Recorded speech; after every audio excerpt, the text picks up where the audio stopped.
नमस्कार मित्रांनो, स्वागत आहे तुमचं आपलं जी.के एज्युकेशन ग्रुप या व्हिडिओवरती. मित्रांनो, आजच्या व्हिडिओमध्ये सुद्धा आपण पुढच्या काही मिनिटांमध्ये चंद्रग्रहणाचे 10 प्रश्न पाहणार आहोत. चला तर मित्रांनो, जरा नवीन आवडता आपण आपल्या व्हिडिओला सुरुवात करूया. मित्रांनो, पहिला प्रश्न आहे, कर्करेखा खालीलपैकी कोणत्या राज्यातून पुढे जाते?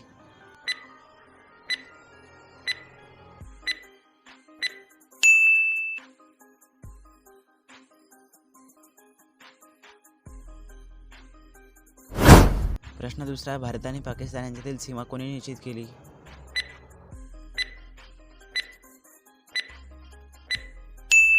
उत्तर ऑप्शन नंबर आहे Sir Cyril John Radcliffe. Bharat आणि पाकिस्तान यांच्यातील सीमा सर सिरियल जॉन रेडक्लिफ यांनी निश्चित केली.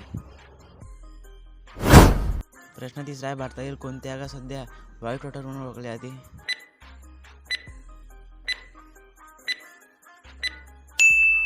उत्तर ऑप्शन नंबर सी सियाचीन. भारतातील सियाचीन ही जागा व्हाईट वॉटर म्हणून ओळखली जाते. प्रश्न चौथा आहे, भारत आणि श्रीलंका यांच्यात खालीलपैकी कोणते बेट आहे?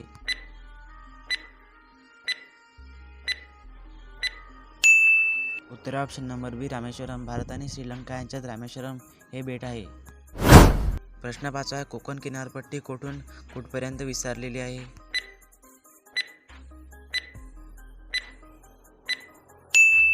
उत्तर ऑप्शन नंबर एक गोवा ते दीव. कोकण किनारपट्टी गोवा ते दीव इथपर्यंत विस्तारलेली आहे. प्रश्न सहावा, लक्षद्वीप समूह कुठे आहे?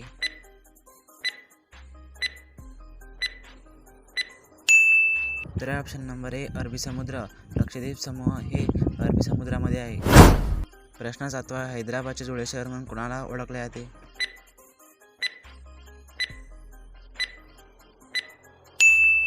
उत्तर ऑप्शन नंबर सी सिकंदराबाद. हैदराबादचे जुळे शहर म्हणून सिकंदराबादला ओळखले जाते.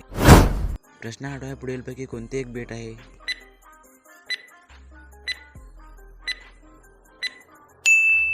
उत्तर ऑप्शन नंबर ए दीव. पुढीलपैकी दीव हे एक बेट आहे.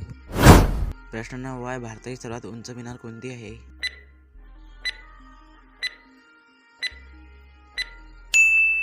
उत्तर option number C Qutub Minar. भारताची सर्वात उंच मिनार कुतुब मिनार आहे.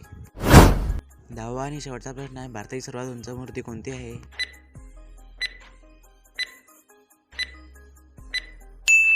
उत्तर option number B Statue of Unity. भारताची सर्वात उंच मूर्ती स्टॅच्यू ऑफ युनिटी ही मूर्ती आहे. मित्रांनो, आजचा व्हिडिओ कसा वाटला कमेंट करून नक्की सांगा. व्हिडिओ आवडला व्हिडिओ लाईक नक्की करा. तुमच्या पण एखाद्या अभ्यासू मित्रापर्यंत हा व्हिडिओ नक्की शेअर करा.